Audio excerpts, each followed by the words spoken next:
To be the jazz version of a podcast, right? That's what I'm saying. That's what we try to do. Scott, it's great to meet you. Thank you, sir, for taking a minute out today. I appreciate it. Yeah, of course. Thanks for having me. You bet. So before we get into bad cards for good golfers and kind of how you got to this point in your life, COVID 4.5 years ago or so really made us all pivot, made so many things Yeah. change.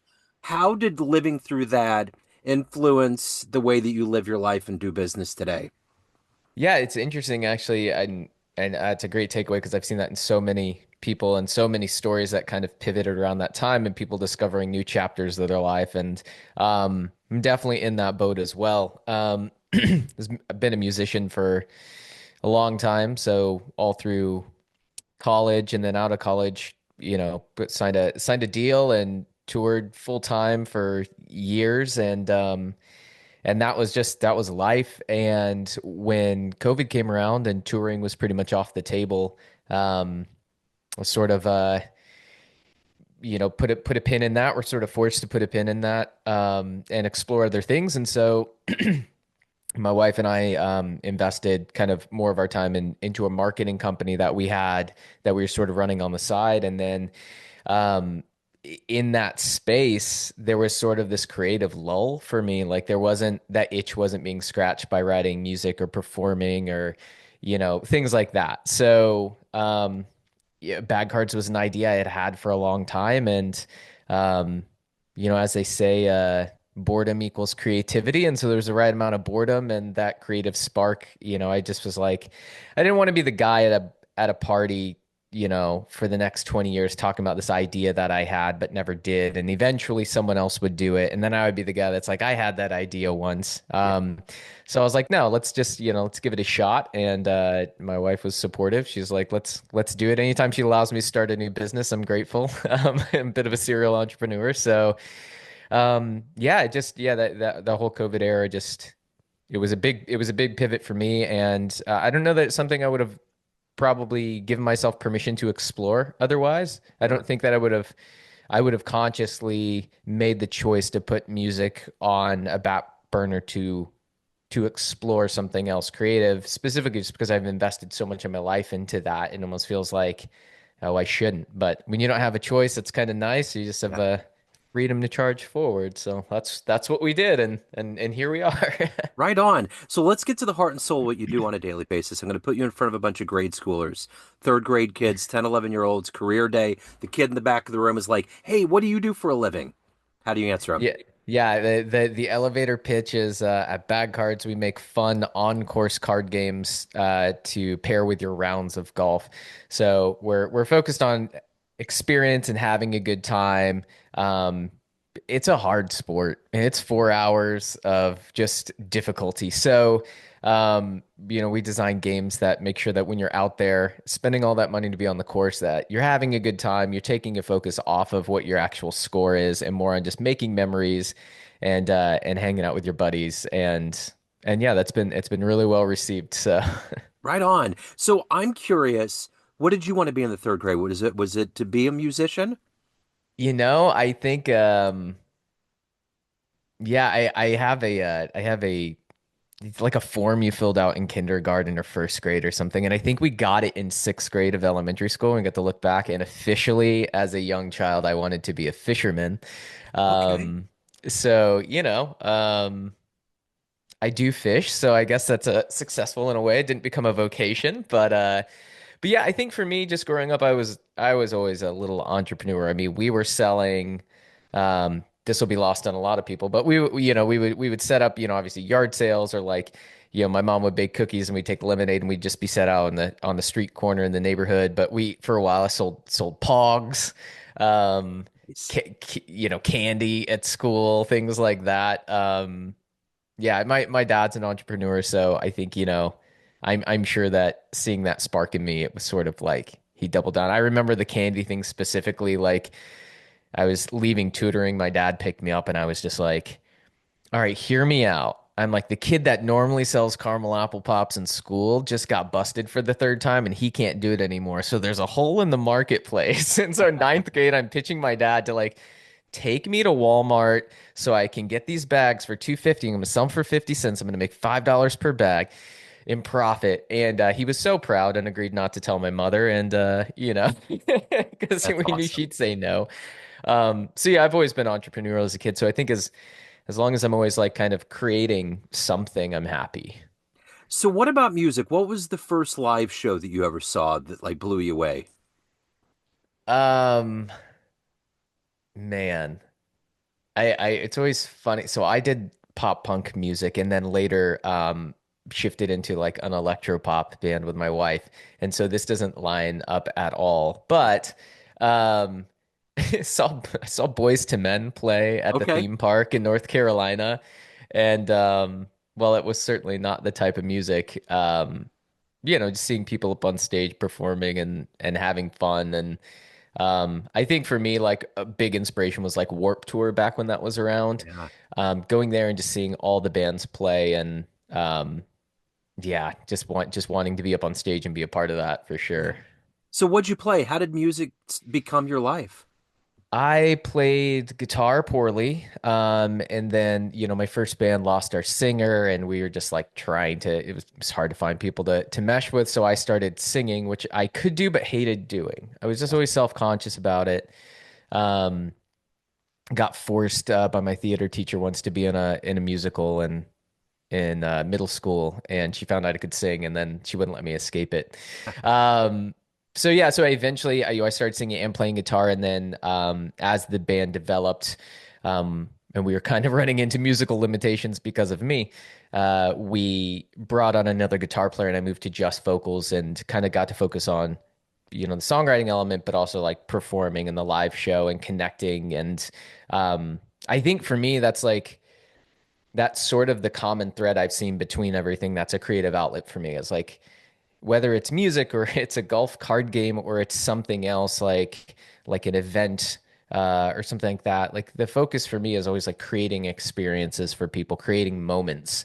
Yeah. And so you can do that on stage. You can do that with recording music, and people listen to it. I mean, you don't get to experience them experiencing it, but yeah, for live shows and even like, with bad cards and stuff, there's that common thread of creating fun moments and setting the stage for fun opportunities and memories and stuff like that for people. And so that's kind of this weird thread that runs through things that are just totally different from each Yeah. other. Yeah. So talk to me about who's been a hero, an inspirational force for you to do all of this in your life. Oh man, I mean, I'm inspired by a lot of people for sure. Anyone that does something different. I think any stories like that are just like any sort of out of the box thinking is stuff I'm always drawn to. I know, I mean, I have to say my dad, I think the reason that I'm an entrepreneur today and that I've connected with that so much is that was fostered from a young age. That spark was seen and it was encouraged and I was given the space, as a kid to launch little businesses and try stuff and, you know, have them fail, have some work, see some wins, learn some things. And so I think that's huge for me. Um, but I think like current day, I think a lot of times there's brands and stuff that I see that I really respect, like their approach. This one's a little older, but and it kind of goes in lines with bag cards. But long before I even considered doing anything with bag cards, I read the story about Cards Against Humanity. Yeah. Um, like if you've ever looked into like even just like diving into their Wikipedia, um, it was a marketing first. I think that's the thing is when it's sort of an idea first and then the product is secondary almost.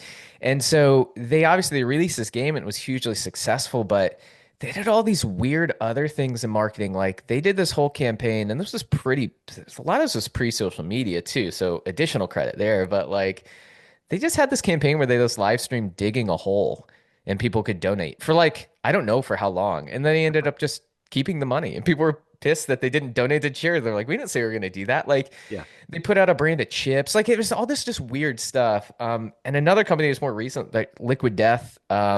Same thing. They were just like, here's the concept. It's water is the product, but it's all marketing first and branding and experience and culture and then the product is almost secondary. And I think when brands work backwards like that, I mean, that's how we built bad cards as well. We were like, cool, we want to be this, we were focused on building an online community and fun and this experience. and, supporting a product, but it was almost like marketing first, product second a lot of times.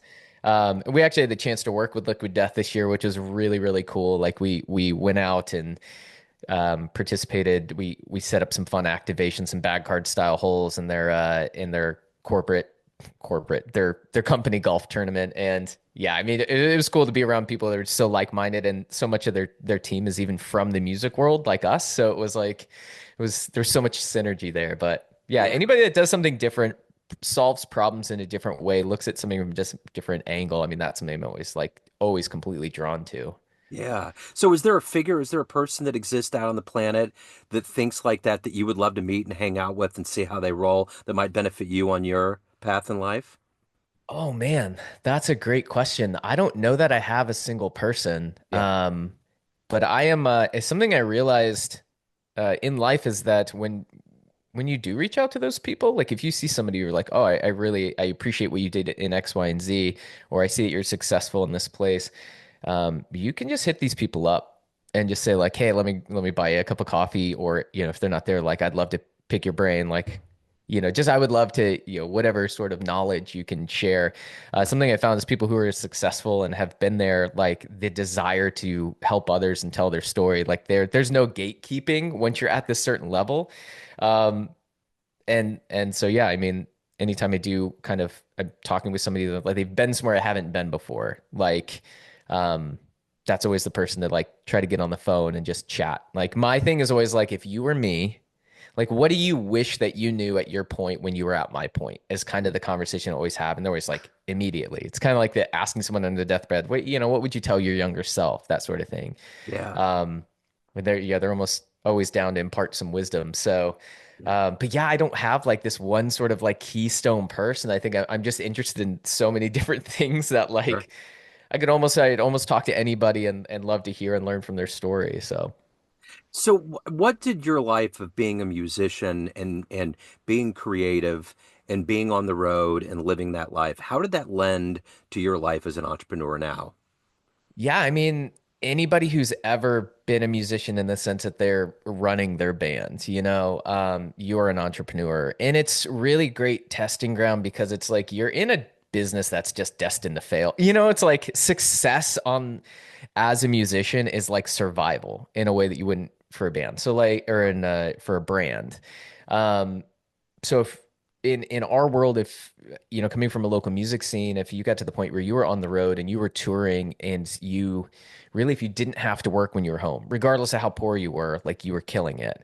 Even if you worked a little bit at your home while you were home and off the road for a little extra money, but you were able to tour full time, like that to me was like that was a big accomplishment back in that day. And then it goes into just like playing for more people. So I mean, but yeah, when you're starting out, nobody's going to work for you because you're the only one that's willing to hear 100 no's and one yes and consider that a win.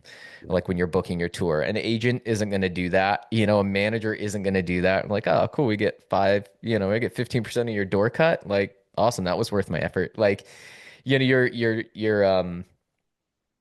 yeah, you do everything from promotion to I mean, I learned the basics of Photoshop. We were editing our own tour vlog videos. Back, a lot of this was pre-social media when it started, so it was like going to YouTube and stuff. But yeah, you had to be your own marketing team. You had to be your own booking agent a lot of time, your own manager, your own, your own driver, your own roadie, your own guitar tech. Yeah. So you wear all the hats and you get used to doing that, knowing how to do something from the ground up. So pulling that into any other business is cool. And I mean, with bad cards, it was awesome because you come from a history of creating something and pouring your heart and soul in something, and then like I mean, in a time where you don't really make a ton of money off of streaming music unless you're here, and um, to move to a space where you're selling a product that was a creative venture that people are like, cool, this is awesome, and then they buy it. I know that's a weird thing to connect to, but it's like, oh man, like you guys like you want to purchase this thing that I came up with, like you're all about it, like and to see that sort of effort that you would put into a band or a project, a passion project like that, and pour it into like an entrepreneurial like business pursuit, and then see like the dividends paying back from that, from revenue coming in, from stuff like that, like seeing that the payback for your efforts. And that's like, is great. But yeah, you learn all that stuff as a band because you wear every single hat and you do every job from the grunt work all the way up to the the management and the creative stuff. You got to do it all. So Sure. So how do you balance all this out? How do you balance this life of, evolving and taking care of yourself, being an entrepreneur and all of that that comes into it? What gets you up every day to do this? I just I mean I love what I do. I love the freedom that comes with it. To have an idea and then just to be able to put it in place. And a lot of that comes with like marketing or thinking of an idea of a funny video or sort of like a more skit sort of thing, or like if there's a problem that needs to be solved, like coming up with a creative way, like that's the stuff that gets me out of bed in the morning, to get back and then to just keep chipping away and, um, yeah, just finding new little creative ventures. So even, within this card game that we've created, we're doing expansion packs and we do a lot of influencer partnerships and giveaways and just we do a lot of social media content. So there's this constant sort of outside of the card game itself, there's this constant outlet of creativity for me. That's actually what I went to college for media production and video production. So that sort of storytelling component has always been fun with me, whether it's been through music or just daily life or travel or this. So um, yeah, there's just a ton of creativity surrounding it, which is great, and that definitely fuels me. And I know it's a good situation when my eyes open in the morning and maybe I'm not ready to get up, but my brain goes, boop, we're on and starts going through and turning stuff. I'm like, all right, we're up. Let's go. Let's start putting pen to paper here. Yeah. So let's say you have a dream tonight. You run into the 18-year-old version of you. You can give that young version of you a piece of advice based on this life you've lived, the wisdom you've gained. What advice would you give your younger self? Oh man. Um, I think for me it would be lean into failure or maybe even just redefine failure. Um, and some of you hear a lot in entrepreneur podcasts and when people are like, oh, I this is my startup. I'm like, cool, how many failed startups do you have under your belt? Like I get a couple of those and then let's talk. It's sort of like the joke there, right? Yeah. Um, but yeah, I think when you set out to do something, let's say a creative venture, whether it's a band or music or a business or a blog or a YouTube channel, whatever you want to do, um, you sort of start with this vision of where you want it to go. And I think that's great because you're passionate about it. You have something to aim for. You set your goals high. Um, I think getting in the tendency of, for me, of holding that too tightly and not what I call zooming out, which is, I mean, I actually have like a zoom out icon Yeah. tattooed on here. It's something that I struggle with a lot. Is I will start and I'll get bogged down in the details. I'm like, cool, we're going for this goal. And there's a lot of times where it's like stop, step back, Yeah. take in the new information, and be okay to pivot. Like just it not resulting in the exact thing you wanted to that doesn't mean it's failure. It's really about the journey, what you learn along the way, and then what you do with that into your next venture. My band did a lot of cool stuff. We got to do some international travel. I got to be on the road with my wife and my best friends for years, and it was an incredible experience. But I had to stack that up against what I thought it would be when I was originally watching Warped Tour and stuff, and be like, oh, we don't have stadiums full of people. Like, there's always another level, right? That maybe we didn't reach, but that doesn't mean that the venture was a failure. It's like collected all these great memories and I learned all of this stuff about myself and how to run businesses and met so many people and then carried that into new aspects of my life and new adventures. So it's something that I've learned over the years, is sort of like work really hard, but hold expectations very loose. So like, don't be so incredibly insistent on what it needs to look like at the end. I think if you are going to attach to something, you should attach to the feeling that you get or the energy behind it. Um, because music and a golf card game, a golf brand are just two very, very different things. But if I step back and I focus on the fact of like there's creativity here and there's creating moments for people to enjoy that I love that happen in music and that happens here. And so if you just follow those threads, you're way more open to what the world throws at you and you might wind up doing something you had no idea. I never pictured myself having a golf brand. Like never. That was not on my bingo card for my Sure. life. So, Yeah. So of everything that you've done and evolved into and accomplished, what are you the proudest of? um, honestly, I think for me, like this company, the Bad Card specifically for me is was huge because I think for me it was the first time that I really pivoted away from something that I had envisioned and worked on since high school, which was Yeah. music, and that was my focus. It did take, something like COVID to force me into that pivot. It'd be interesting to know if I wasn't so, reliant on that to change me of what else I would have, explored up to this point. Um, but yeah, so I think tackling this project for me was huge because I didn't know anything in the sense I knew marketing. I knew I had that component down. I had experience with that. I had a marketing company, a social media marketing company. It's like I know I can nail that piece, but I had very limited design knowledge. I had no idea about running an e-commerce store, about how to set it up, about sourcing materials and proofs. I mean, I remember sending the artwork in, and having to hit up some buddies that work in print and just be like, hey, what's the difference between, these two color formats? And does this look like, like I just had to learn everything from the ground up, from building the website and, you know, shopping 3PLs and shipping companies and all of that. This was all new. And to jump in it and just learn it piece by piece, through YouTube and now ChatGPT and stuff like that, of just learning, discovering something new, becoming a little mini expert in it, and moving on to the next thing. So, Yeah. yeah, there was a million reasons not to do this, I guess. And none of those, it didn't let any of those stop me from like, all right, cool. I don't know. Let's take the next step. Okay, I can do that. Let's take the next step. Okay, I can do that. And then, several hundred steps later, you look back and you're like, oh, I'm glad I took that journey. Yeah, exactly. So at the end of the day, Scott, everyone has a perception of you, family, friends, clients, everybody that gets the game, everyone around you, but you run the show. What's your perception of you? Who do you think you are? I would say creative problem solver. Like I think that's where I thrive and where I bring the most to the table, whether that's in any aspect of life. I think something I'm very good at doing is looking at things from a different angle and trying to solve them through a different angle, or connecting solutions I see work in a completely different world to the one that I'm in. And like, okay, what works, what doesn't, and how do we make that solution fit here? Yeah. Because at the end of the day, I want to do something that nobody else is doing.